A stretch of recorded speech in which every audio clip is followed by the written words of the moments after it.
Heart break part 2 எந்த ஸ்டேஜில் வேணால் நடக்கலாம். ஆனால் 40 to 45 இயர்ஸில், முக்கியமாக இந்த 38 இயர்ஸ் 39 இந்த ஏஜில் நடக்கிறது வந்து அன்பேரபிளான பெயின். ஏன்னா இந்த டைமில் வந்து நம்ம ஆல்ரெடி லைஃபோட 50% க்ராஸ் பண்ணியிருப்போம்.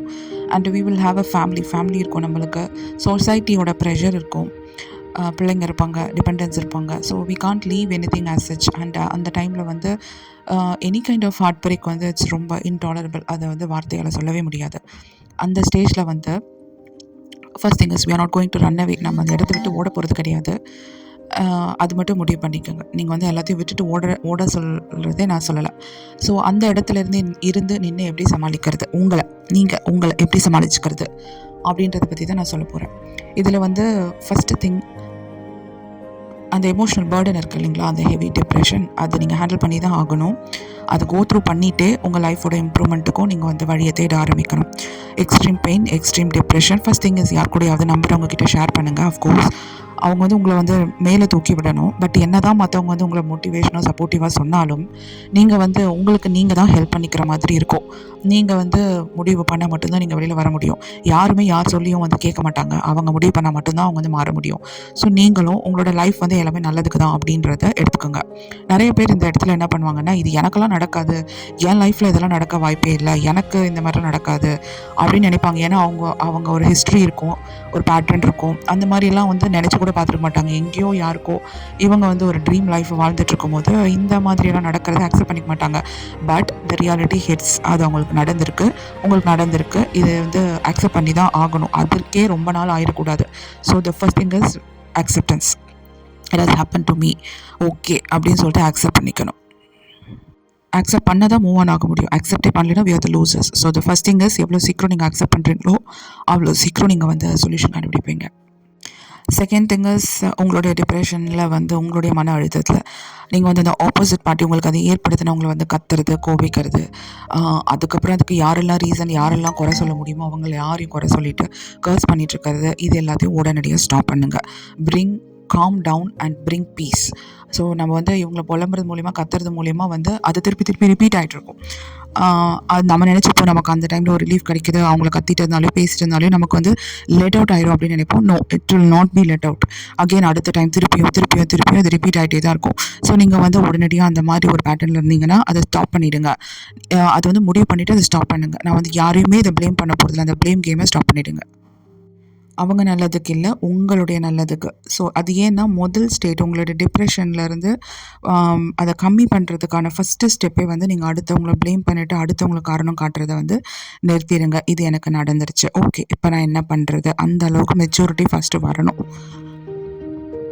இன்னொன்று, அடுத்தவங்களை போய் ப்ளேம் பண்ணுறதுனால அவங்க யாருமே ஒத்துக்கவும் போகிறது கிடையாது.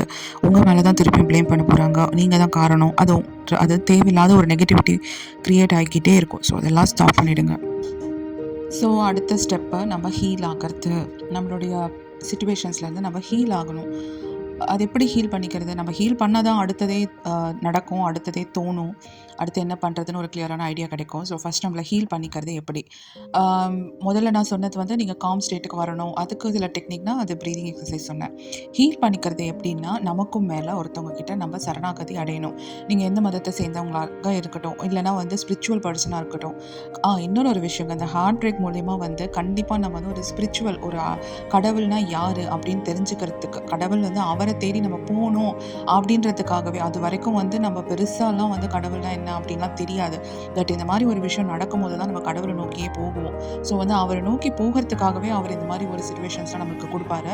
அதுவும் one of the reason. So நம்ம இந்த கட்டத்தில் வந்து கம்ப்ளீட்டாக நம்ம வந்து நம்மளை விட ஹையர் செல்ஃப், ஒரு தெய்வம்னா ஒரு ஹையர் சோல் வந்து நம்மளை காப்பாற்றுது, நம்மளை முழுசாக அது வந்து கொண்டு வந்துடும் வெளியில் அப்படின்ற நம்பிக்கை. அதுக்கப்புறம் நம்ம என்ன பர்பஸ்க்காக இந்த உலகத்துக்கு வந்தோம், ஏன்னா நம்ம பிறந்தோம் ஒரு 60, 70 இல்லை 80 வயசு வரைக்கும் வாழ போகிறோம். அப்புறம் அதை முடிச்சுட்டு நம்ம கிளம்ப போகிறோம். நம்ம தனியாக தான் வந்தோம், ஒரு பர்டிகுலர் பீரியட் இங்கே இருந்துட்டு அதுக்கப்புறம் திரும்பி தனியாக தான் போகிறோம். அப்போ நம்ம அப்படின்றது தான் வாழ்க்கை. அப்போ நமக்கான வாழ்க்கை என்ன அப்படின்றது தெரிஞ்சுக்கிறதுக்கு தான் இந்த திருப்பு முனை. ஸோ நீங்கள் என்ன பண்ணணும், அந்த ஹையர் செல்ஃப் கிட்ட கம்ப்ளீட்டாக சரண்டர் பண்ணணும். அதுக்கு ஒரு டைம் எடுக்கும். நீங்கள் வந்து ஒரு சாண்டிங் பண்ணலாம். சாண்டிங்லாம் நீங்கள் வாயை திறந்து பண்ணும்போது அந்த ஒலி, அந்த சவுண்டு கேட்கும்போது அது ஒரு ஹை ஃப்ரீக்வன்சியை ஜெனரேட் பண்ணும்.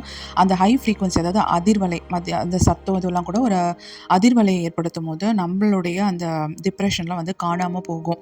அதனால தான் அந்த கோயில் மணி ஓசை அந்த மாதிரியெல்லாம் நிறைய நம்ம கேட்குறோம். அது வந்து நமக்குள்ள ஒரு ஒரு டிரான்ஸ்ஃபர்மேஷனை உருவாக்கும்.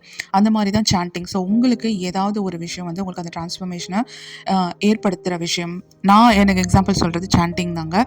அதை நீங்கள் பண்ண ஆரம்பிங்க. இல்லை உங்களுக்கு என்ன தோணுதோ நீங்கள் அதை செய்யலாம். ஸோ அது வந்து உங்களோட டிப்ரெஷன்லேருந்து வெளியில் கொண்டு வரணும். அந்த மூடை மாற்றணும். அது வந்து ஒரு period of time over and over நீங்கள் பண்ண நீங்கள் ஹீல் ஆக ஆரம்பிக்குவீங்க. இந்த அதிர்வலை வந்து உங்களுக்கு அதுக்கு ஈக்குவலண்ட்டான இன்னும் ஒரு பாசிட்டிவ் எனர்ஜிஸை உங்ககிட்ட கொண்டு வந்து சேர்த்துக்கிட்டே இருக்கும். ஸோ நீங்கள் தேர்ட் ஸ்டேஜ் பார்த்தீங்கன்னா, நீங்கள் அதாவது இந்த நிதர்சனத்தில் என்னெல்லாம் நடக்குது அப்படின்றத புரிஞ்சுக்கிறதுக்கு நீங்கள் தெளிவான மனநிலைமையோடு இருக்கணும். அப்போ தான் வந்து என்ன நடக்குது, என்ன ஆப்பர்ச்சுனிட்டி, என்ன வழி உங்களுக்கு ஓப்பன் ஆகுது, எந்த டோர் உங்களுக்கு ஓப்பன் ஆகுது, நிறைய வருங்க. நீங்க அந்த டைம் வந்து அவேரா இருக்கணும். எது உங்களுக்கான சந்தர்ப்பம், எது உங்களுக்கான சாத்தியம் அப்படின்ட்டு நிறைய விஷயங்கள் உங்களை நோக்கி வந்துட்டு இருக்கும்போது அது சரியான பாதையை நீங்க ஐடென்டிஃபை பண்ணணும், தேர்வு செய்யணும். இந்த இதுவெல்லாம் இருக்கிறதுனால நீங்க இன்னும் அந்த குழப்பம் அப்படிலாம் இருந்தீங்கன்னா, நீங்க வந்து உங்களுக்கு வர பாதையை நீங்க தெரியாமையே அது உங்களை கிராஸ் பண்ணி போயிடும். இன்னொரு சான்ஸ்க்காக நீங்க வெயிட் பண்ண முடியாது. ஸோ அந்த வர ஆப்பர்ச்சுனிட்டிஸ், உங்களுக்காக திறக்கப்படுற கதவு, இது எல்லாத்தையும் நீங்க வந்து தெரிஞ்சுக்கணும்.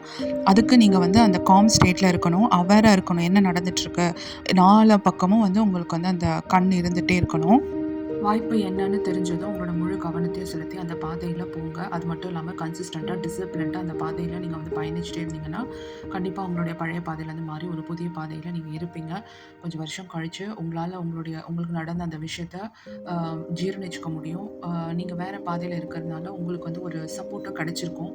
எல்லாமே நீங்கள் வந்து சமாளிக்க முடியும். இதுதாங்க ப்ராக்டிக்கலாக நீங்கள் பண்ண வேண்டியது இருக்குது. ப்ராக்டிக்கலாக பாசிபிளும் இதுதான். நீங்கள் இதை பண்ணாமல் அதுலேயே உட்காந்து உழண்டுட்ருக்க மாட்டீங்க. எப்படி இருந்தாலும் அதில் உழண்டுட்ருக்க முடியாது. ஏன்னா காலங்கள் மாறும், நேரம் மாறும். ஆனால் நீங்கள் உங்களுக்கான பாதையை அமைச்சிக்கிறீங்களா, இல்லைனா நீங்கள் வந்து அப்படியே அந்த பெயினும் அந்த ஃபெயிலியரும் அக்செப்ட் பண்ணிவிட்டு அதில் வந்து நீங்கள் காணாமல் போக போகிறீங்கன்றது உங்களோட சாய்ஸ். All the best. நீங்கள் அப்படி ஏதாவது சூஸ் பண்ணியிருந்தீங்கன்னுட்டா என் கூட ஷேர் பண்ணுங்கள்.